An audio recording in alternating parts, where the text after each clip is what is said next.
Copyright laws apply to all contents of this video. Hello, JOMAJ Studios here, and this is our original fantasy action adventure, Like Water, The Next Age. Episode 15. After traveling for another day, the only thing that stood between Barnabas and the man who kidnapped Eyes was a dark valley, which the young programmer chose to walk through as it led to a tunnel a few meters ahead.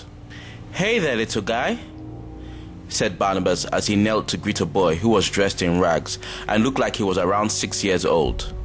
The boy responded to Barnabas with a blank look. "Are your parents nearby?" asked Barnabas, to which he once again got no reply. Curious as to how such a young child could survive in such a harsh area, potentially on his own, Barnabas used his skills to scan the child's physical makeup and found his DNA to be slightly different from that of the average person.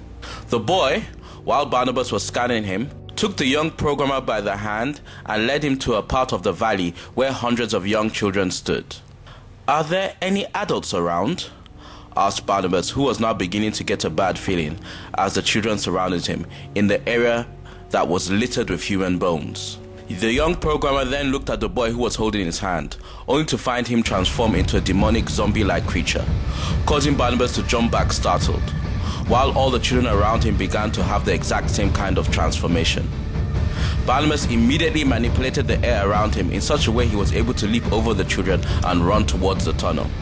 Sometimes, seeing the extent of how this world has fallen overwhelms me to the point I want to break, Barnabas thought to himself as the creatures chased him with rabid determination.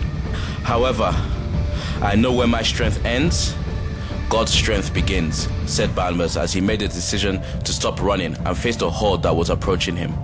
Barnabas, with his amazing combat skills, began to strike pressure points of the wild creatures in an effort to get them reverted back to their human forms, but had no success.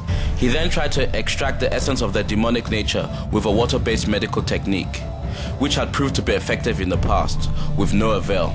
The contaminated water in the area had fused with the children's unique DNA on such a molecular level that nothing known to the young programmer would cure them.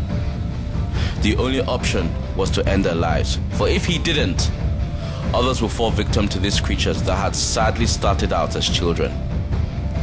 Barnabas engulfed his hands in flames and utilized a perfect marriage of his combat skills with his control over the fire element to turn every creature that attacked him into ash.